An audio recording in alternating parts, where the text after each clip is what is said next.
Chummers, the tech of the Sixth World is really fascinating to me. It's all stuff that we either already have or are just a few decades away from having in our world.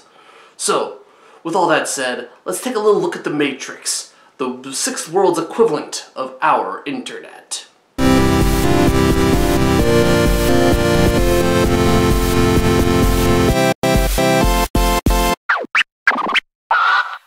As I initially said, the Matrix, in and of itself, is our internet.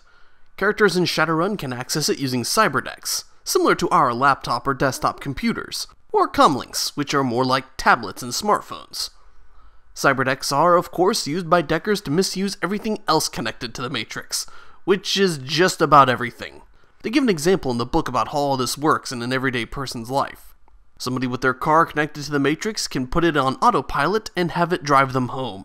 While in transit, they can then use the Matrix to start up their cooking appliances at home, so dinner will be ready for them when they arrive. Both of these are real-world technologies. Google was playing around with the idea of driverless cars a few years ago, and now, in a few cities such as Paris, France, and Las Vegas in the United States, these vehicles are being tested out. And I'm also not joking about cooking appliances either. I have a picture I took during a Black Friday sale in 2016 of a Wi-Fi enabled slow cooker. I digress though. The point is that in Shadowrun 5th edition, just about everything can be connected to the Matrix, and usually offers some kind of benefit for doing so. The most intrinsic of these benefits being that it can be added to a personal area network, and then controlled via comlink or cyberdeck. Think of a personal area network as functioning similar to, but not identically, to Bluetooth. In context of the game, somebody could use their comlink to check how much ammo is left in their gun if it's connected to the Matrix. A corporation could also use this to identify who is using a stolen weapon, which is why most items, including weapons, connect to the Matrix in the first place. Or, more horrifyingly, a mischievous hacker could take control of somebody's car or weapon using the Matrix. This is why in Shadowrun the Grid Overwatch division exists, a dystopian take on various government programs and initiatives meant to monitor traffic on the internet. So if said hacker goes buck wild in the Matrix, wreaking all kinds of havoc and meat space with his shenanigans, the Grid Overwatch division will send a team of shock troopers to fix that issue. This is only if our hacker is out in the open parts of the Matrix, the Grid. When somebody connects to the Matrix, they're usually put onto the Matrix connection provider's grid. If the Matrix were a place in the real world, grids would perhaps be cities or townships, and you're wandering around in the streets of them if you're on the grid. The best real-world equivalent to this is a now archaic practice on our internet called web portals, which were collections of various different articles and other related information on one website. Web portals were common for people connecting to the internet using dial-up. AOL users were greeted by the AOL web portal. The only such example of this I can still think of that exists is Yahoo. Even the laziest and most boring of people don't stay on just one website though. They're bound to mill about and go somewhere else. This is where hosts come in. If the Matrix were a real place, the grid would be a city and a host would be a building within that city. And to continue the real-world comparison, a host is like any specific website you go to, perhaps Tumblr, Reddit, Facebook, what have you. Each one, despite being the same kind of site, offers just enough difference that you can't really say that they're the same. And each host is the same way. Grid Overwatch Division has no control over those regions of the Matrix, meaning a hacker can wreak as much havoc as they want in them. Their Overwatch score will still increase from misusing the Matrix, but until they go out into the Grid Overwatch Division will not touch them. Meaning it's then up to the spider on that host to deal with that. Spiders aren't really anything too fancy though. That's just a term for an admin in charge of a host. This is where the analogy of the Matrix being similar to our internet starts to fall apart though. One of the tools a spider has access to is intrusion countermeasures, affectionately known as ICE. These are scripts of code that exist to deter people from misusing the Matrix. While things like this technically exist in the real world, an ordinary person is unlikely to ever use them, much less see them. The best way to really think of these is that some kind of monster that a spider can summon to protect a host, with their appearance ultimately being decided upon by whoever created them. And speaking of customized appearances, anybody who's logged into the Matrix has what's referred to as a persona, their virtual representation of themselves. Again, a direct comparison can't be made for a persona on the Matrix to the internet, except maybe a person's avatar, but only if they use the same one across all websites that support such a thing.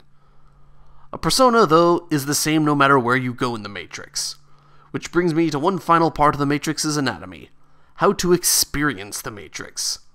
There's basically two methods of being in the Matrix: augmented reality and virtual reality.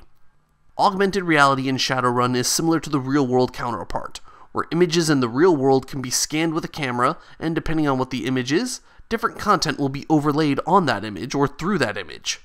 Some examples of this having been used before are the Nintendo 3DS AR cards, or the Marvel AR app.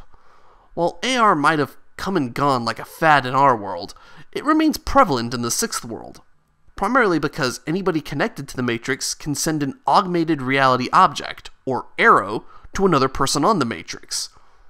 Arrows are little tags with information on them that can only be seen through augmented reality, something not too different from a checkpoint or some other marker in a video game that shows you where to go. Combine that with image-link glasses, and a person in the Sixth World can have a heads-up display much like if they were in a video game. Augmented reality is the most basic method for connecting to the Matrix, while virtual reality is much different, and precisely what it sounds like: putting your consciousness directly into the Matrix. While technically existing in our world, our version of virtual reality is far from Shadowrun's. Virtual reality in the Sixth World doesn't necessarily require fancy goggles or controllers. It's directly implanted into the user's brain. This, in theory, allows a user to interact with the Matrix faster, since all it requires at this point is nothing but a thought. Though it comes with the drawback of making their physical body go completely limp. Their brain, after all, is now directly connected to the internet, not their body. Knowing how the Matrix is set up prompts this question: how can all this be used by somebody GMing Shadowrun? The most obvious answer is that personal area networks and the various objects connected to them can now be exploited by hackers. So even if a GM forgets to plan a run that involves something for the hackers, there's always something else for them to mess with.